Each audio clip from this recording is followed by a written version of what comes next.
औज़ुबिल्लाहिमिनश्शैतानिर्रजीम बिस्मिल्लाहिर्रहमानिर्रहीम। सब दोस्तों को जी अस्सलाम वालेकुम। आप देख रहे हैं पाकिस्तान का सबसे पहला कबूतरबाजी का हाई डेफिनेशन चैनल और पाकिस्तान पिजन एसोसिएशन, और मैं हूं आपका होस्ट ससली। आज हम जनाब मौजूद हैं यहाँ पे साजिद भट्ट साहब के, और साजिद भट्ट साहब की जनाब आज कबूतरों की वीडियो बनाएंगे। माशाल्लाह सेटअप कंप्लीट हो गया, बच्चे बच्चे पल रहे हैं, माशाल्लाह ज़बरदस्त सेटअप हो गया, बहुत आला माशाल्लाह। भट्ट साहब बड़ी तरक्की हो गई है यार। वो माइक लेकर आना, उसमें उसके अंदर ना इतनी डब्बी पड़ी होगी काले रंग की। हाँ जी, बांका देखे जा रहे हैं सर? बटेरा, अच्छा अच्छा अच्छा। काली डब्बी होगी यार, दिखाओ। हाँ ये वाली।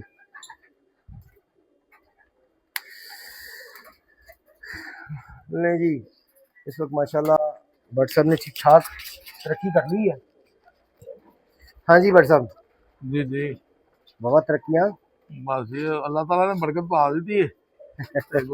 थोड़ा थोड़ा करके लगे हैं। आज इंशाल्लाह ताला उड़ी है, अपना बाजी भी उड़ी है। अच्छा प्यारा उड़े है। हाँ जी, प्यारा उड़े है। की पोजीशन चल रही है? पहला कबूतर आया, पहला कबूतर आया। दो कबूतर जो है ना, एक थल्ले भी कबूतर नजर आ रहा है, दूसरी नवी छत जी बनाई है। हाँ जी हाँ जी, भम्मे वाली। हाँ सही सही। चलो जी, मलिक साहब वाली भट्ट साहब वाली छत जी जनाब ऐसे वो प्यारा भी उड़ा है। और वहाँ पे जनाब इस वक्त पहला कबूतर आ रहा है, असर का टाइम है, पहला कबूतर आ रहा है। इतवार का दिन है जी आज, मेडल करना जी जी जी जी। हाँ जी, और अपनी छत मलक अकरम गार्ड पार्टी है ना। हाँ मलक अकरम गार्ड पार्टी, उस्ताद मलक बिलाल, छत खलीफा साजिद भट्ट अली, नई छत जी है इंशाल्लाह ताला। आज अच्छे कबूतर उड़ रहे, अच्छे उड़ रहे। हाले बैठा कोई नहीं, पहला आया है, पहला आया जी माशाल्लाह। ओ बिस्मिल्लाह। भट्ट साहब को यार माशाल्लाह अच्छी बटून कटी कर ली है। बच्चे बच्चे बड़े अच्छे पढ़ाए हैं माशाल्लाह, बच्चे माशाल्लाह। नहीं जी, ये वीडियो आज हम बनाएंगे और इंशाल्लाह ताला पास में आपके पास पहुंचेगी वीडियो।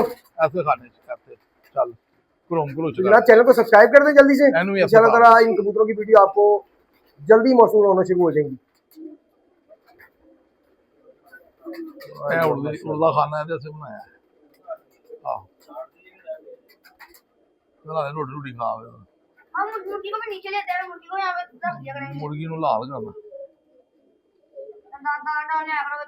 छोड़ दिया करेंगे। हाँ छोड़ देता।